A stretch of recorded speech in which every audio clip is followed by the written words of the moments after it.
श्रावण मास महत्व 24वां अध्याय। श्री कृष्ण जन्माष्टमी व्रत के महत्व में राजा मितिजित का आख्यान। भगवान शिव बोले, हे ब्रह्मपुत्र, पूर्व कल्प में देवियों के भार से अत्यंत पीड़ित हुई पृथ्वी तथा व्याकुल तथा दीन होकर ब्रह्मा जी की शरण में गई। उनके मुख से वृत्तांत सुनकर ब्रह्मा जी ने देवताओं के साथ क्षीर सागर में विष्णु के पास जाकर स्तुतियों के द्वारा उनको प्रसन्न किया। तब नारायण श्री हरि सभी दिशाओं में प्रकट हुए और ब्रह्मा जी के मुख से संपूर्ण वृत्तांत सुनकर बोले, हे देवताओं, आप लोग डरें मत। मैं वासुदेव के द्वारा देवकी के गर्भ से अवतार लूंगा और पृथ्वी पर संताप दूर करूंगा।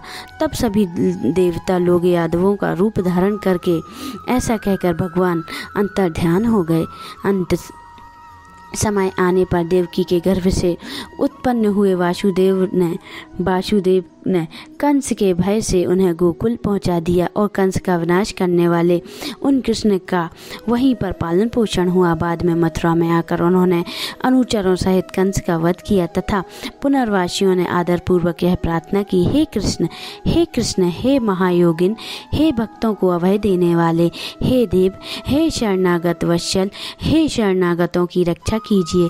हे देव, हम आपसे कुछ निवेदन करते हैं, इसे आप कृपया करके हम लोगों को बताइए। आपके जन्म के दिन कोई कृत्य भी नहीं जानता है।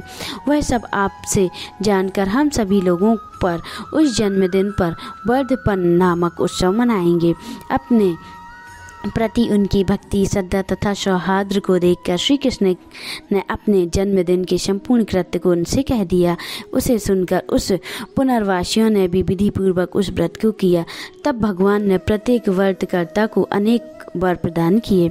इस प्रसंग में एक प्राचीन इतिहास भी कहा जाता है। अंग देश में उत्पन्न एक मितिज नामक राजा था।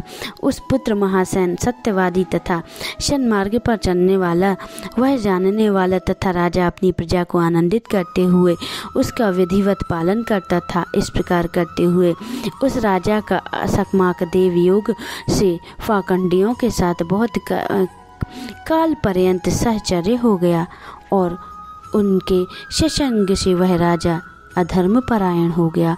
वह राजा वेद शास्त्रों तथा पुराणों की बहुत निंदा करने लगा और वर्णाश्रम में धर्म के प्रति अत्यधिक द्वेष भाव से युक्त हो गया। हे मुनि श्रेष्ठ, बहुत दिन बीते हुए पश्चात काल की प्रेरणा से वह राजा मृत्यु को प्राप्त हो गया और यमदूतों के अधीन हो गया। यमदूतों के द्वारा पास से बांधकर पीटते हुए यमराज के पास ले जाते हुए वह बहुत पीड़ित हुआ। दुष्टों की संगति के कारण उसे नरक में गिरा दिया गया और वहां बहुत समय तक उसने यातनाएं प्राप्त की। यातनाओं को भोगकर उसने पाप के शेष भाग से वह पिशाच योनि को प्राप्त हुआ।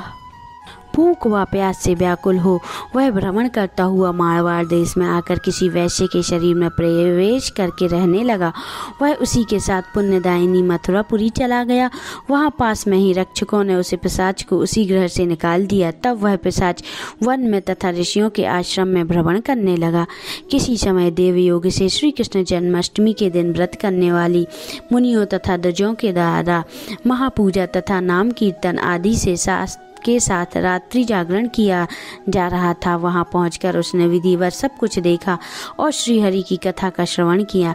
उससे वह उसी संग पाप रहित, पवित्र तथा निर्मल मन वाला हो गया। वह यमदूतों से मुक्त हो गया। प्रेत योनि छोड़कर विमान में बैठकर दिव्य भोगों से युक्त हो विष्णु लोक को पहुंच गया। इस प्रकार इस व्रत के प्रभाव से पिशाच योनि को प्राप्त उस राजा को विष्णु का सानिध्य प्राप्त हुआ। तत्वदर्शी मुनियों के पुराणों में इस शाश्वत तथा सर्वलौकिक व्रत का पूर्ण रूप से वर्णन किया है। सभी मनोकामनाओं को पूर्ण करने वाला इस व्रत को करके मनुष्य सभी वांछित फलों को प्राप्त करता है। इस प्रकार जो भी श्री कृष्ण जन्माष्टमी के दिन शुभ व्रत को करता है वह इस लोक में अनेक प्रकार के सुखों को भोग कर शुभ कामनाओं को प्राप्त करता है। हे ब्रह्मपुत्र, मैंने बैकुंठ में 1,00,000 वर्ष तक देव विमान में आसीन होकर नाना विधि सुखों का उपयोग योग करके अभिष्ट पुण्यों के कारण इस लोक में आकर सभी ऐश्वर्य में समृद्ध तथा सभी अशुभों से रहित होकर महाराजाओं के कुल में उत्पन्न होता है। वह कामदेव के समान स्वरूप वाला होता है। जिस स्थान पर कृष्ण जन्मोत्सव की उत्सव विधि लिखी हो अथवा सभी सौंदर्य से युक्त श्री कृष्ण जन्म सामग्री किसी दूसरे को अर्पित की गई हो अथवा उत्सव पूर्वक अनुष्ठान व्रतों का विश्व सृष्टा श्री कृष्ण की पूजा की हो, वहाँ शत्रुओं के भय कभी नहीं होता। उस स्थान पर मेघ व्यक्ति की इच्छा करने मात्र से वृष्टि करता है और प्राकृतिक आपदाओं से भी कोई भय नहीं होता। जिस समय कोई देवकी पुत्र श्री कृष्ण के चरित्र की पूजा करता है वह घर सब प्रकार की समृद्ध रहता है और वहाँ भूत प्रेत आदि बाधाओं का भय नहीं होता। जो मनुष्य किसी के साथ भी शांत होकर इस व्रत उत्सव का दर्शन कर लेता है वह भी पाप से मुक्त होकर श्री हरि के धाम में जाता है। इस प्रकार श्री स्कंद पुराण के अंतर्गत ईश्वर सनत कुमार संवाद में श्रावण मास महत्व में जन्माष्टमी व्रत कथन नामक 24वां अध्याय संपन्न हुआ। बोलिए श्री कृष्ण भगवान की जय। ओम नमः शिवाय।